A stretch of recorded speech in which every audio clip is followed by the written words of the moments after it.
Hey guys, and welcome back. I'm Chris. I am a life coach. I specialize in connection and forming new relationships. So, because I've been a coach for so long and have been so blessed to have so many conversations, very intimate conversations with guys, I'm able to get some insights from all of these conversations, and I think you're really going to like the topic today. So, the topic today is attraction and why we end up being sexually attracted to the wrong type of guy sometimes, or just to maybe people that we don't want to be attracted to.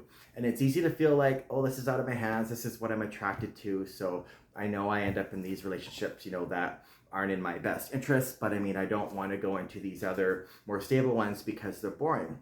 And so I really want to shed some light on where that's coming from. Like, why is that attraction happening? Like, how do we, if we can change it or not? And foreshadowing, yeah, you can. So, with all these conversations that I've had with men, one thing that I know is that when you get into these deep conversations with men and you ask what they're attracted to, a lot of them will be directly attracted to kind of what's happening in their life. So some extreme examples are guys that have crystal meth addictions. When they go seek out porn, they often seek out solo guys smoking meth literally on camera. So that's what they seek out. Same thing with guys, let's say, that are super healthy and fulfilled. They often don't seek out porn very much at all. It's because they don't crave it, right? They're more craving connection and other types of intimacy in their world. So those are kind of two extreme situations. Obviously, there's other types, all in the way. And I'm not saying, neither one is good nor bad as the other. But what I am trying to shed light on is that whether we realize it or not, we are subconsciously attracted to the energy that is containing within us. So if we want to change what we are actually attracted to, we do have to change the energy within us. So obviously, how do you do that? You love yourself more, you start treating yourself better. And as you do that, that's what you're going to actually start to become attracted to. It won't happen at first. There's a delay, but it will. The more you start treating yourself better, the more you get rid of your addictions, the more you're going to actually start craving real healthy bonds with people, and they'll start to form naturally the more you start to take care of yourself. That goes with your energy levels. So get your AQ sky high, start loving yourself, and you'll find yourself to actually become attracted to different types of people that are more suited to your actual natural state of being. So I know guys, that are, will get, super drunk and high. They seek out some types of more extreme types of pornography, but then when they're sober, they don't crave that anymore. In fact, there's tons of funny memes online about it, right? Like, who is that guy last night that was sending out those texts, right? So we've all been there before, when we're not in our best state. And what we're attracted to at those different times isn't necessarily in alignment with who we really are and what we really want for long term. So I want to get this out there, these insights, because it's really important to realize that we do have some sense of control over what we are attracted to, but it is a choice. But the choice is how we are treating ourselves and how we are treating our AQ or our energy levels. That's what's going to be projected back out. So I know in my own life, I've at times been attracted to only guys that were in relationships, and that's because I thought at the time I could just dive in without any other stuff going on. I didn't want any relationships. I just wanted the fun. And I've had other times in my life where it's been only guys that are like in the closet, like I found that really hot, or guys that ended up being emotionally unavailable.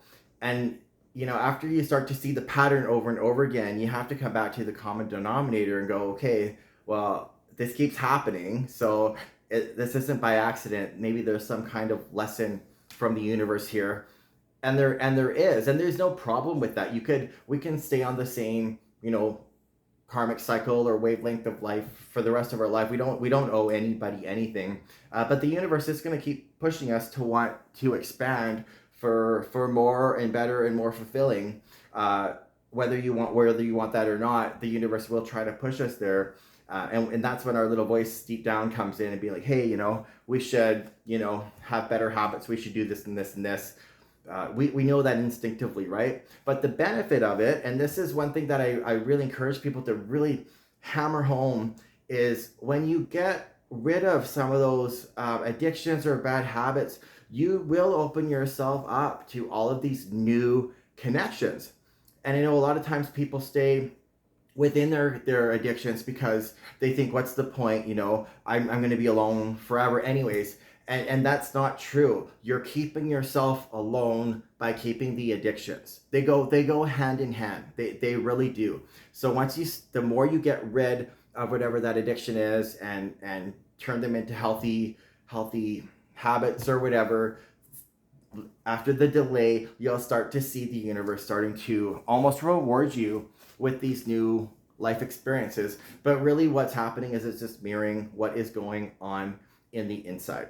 So I emphasize this point again just because I know for me, like, 2 decades ago, when I was so miserable and hated myself, I don't know if I would have actually been able to get out of those bad habits for myself. I don't think I loved myself enough. But knowing that if I got out of those habits, I might have, met all these other people, I think that might have helped.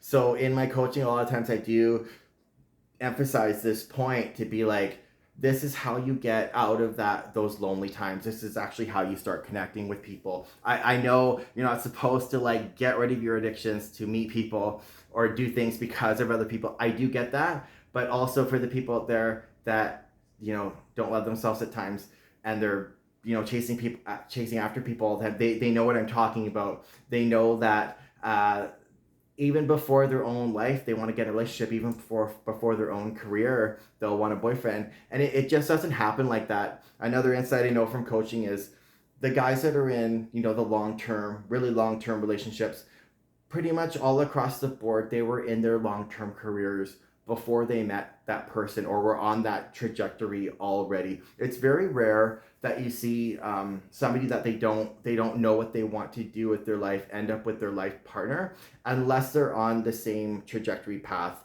with their partner. But generally, people that get together, they are on a growth pattern that is similar, right? So I hope some of these insights help you guys.